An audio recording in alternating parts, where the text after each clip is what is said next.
ದಿನಗಳಿಂದ ಜಿಲ್ಲೆಯಲ್ಲಿ ದರೋಡೆಕೋರರ ಗ್ಯಾಂಗ್ ಆತಂಕ ಸೃಷ್ಟಿಸಿದೆ. ಬೀದರ್ ಜಿಲ್ಲೆಯಲ್ಲಿ ಬೆಳ್ಳಂಬೆಳಗ್ಗೆ ಗುಂಡಿನ ದಾಳಿ ನಡೆಸಿ ಓರ್ವನನ್ನ ಕೊಂದು ಎಟಿಎಂ ಲೂಟಿ ಮಾಡಿದ್ರು. ಇತ್ತ ವಿಜಯಪುರದಲ್ಲಿ ಕಳೆದ ರಾತ್ರಿ ಜೈನಾಪುರದಲ್ಲಿ ಮನೆಯೊಂದಕ್ಕೆ ನುಗ್ಗಿ ಪತಿ ಪತ್ನಿ ಮೇಲೆ ಹಲ್ಲೆ ಮಾಡಿ ಚಿನ್ನದ ಸರ ಕದ್ದೊಯ್ದುಕೊಂಡು ಎಸ್ಕೇಪ್ ಆಗಿದ್ದಾರೆ. ಇವರ ಅಟ್ಟಹಾಸ ಮಟ್ಟ ಹಾಕಲು ಪೊಲೀಸ್ ಇಲಾಖೆ ಕಾರ್ಯಾಚರಣೆ ನಡೆಸುತ್ತಿದ್ದು, ಇಂದು ಓರ್ವನ ಮೇಲೆ ಫೈರಿಂಗ್ ಮಾಡಿ ವಶಕ್ಕೆ ಪಡೆದಿದ್ದಾರೆ.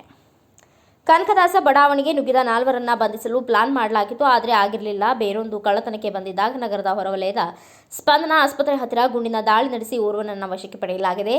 ಗುಳಗುಮಠ ಠಾಣೆ ಸಿಪಿಐ ಮಲ್ಲಯ್ಯ ಮಠಪತಿ ಅವರಿಂದ ಫೈರಿಂಗ್ ನಡೆದಿದೆ. ಎಸ್ಪಿ ಲಕ್ಷ್ಮಣ್ ನಿಂಬರಗಿ ಅವರು ಗಾಂಧಿ ಚೌಕ್ ಗೋಲಗುಮಠ ಗ್ರಾಮೀಣ ಠಾಣೆಯ ಸಿಪಿಐಗಳ ತಂಡವೊಂದನ್ನು ರಚಿಸಿದ್ರು. ಇಡೀ ರಾತ್ರಿ ಕಾರ್ಯಾಚರಣೆ ನಡೆಸಿದಾಗ ಓರ್ವನ ಬಂಧನವಾಗಿದೆ.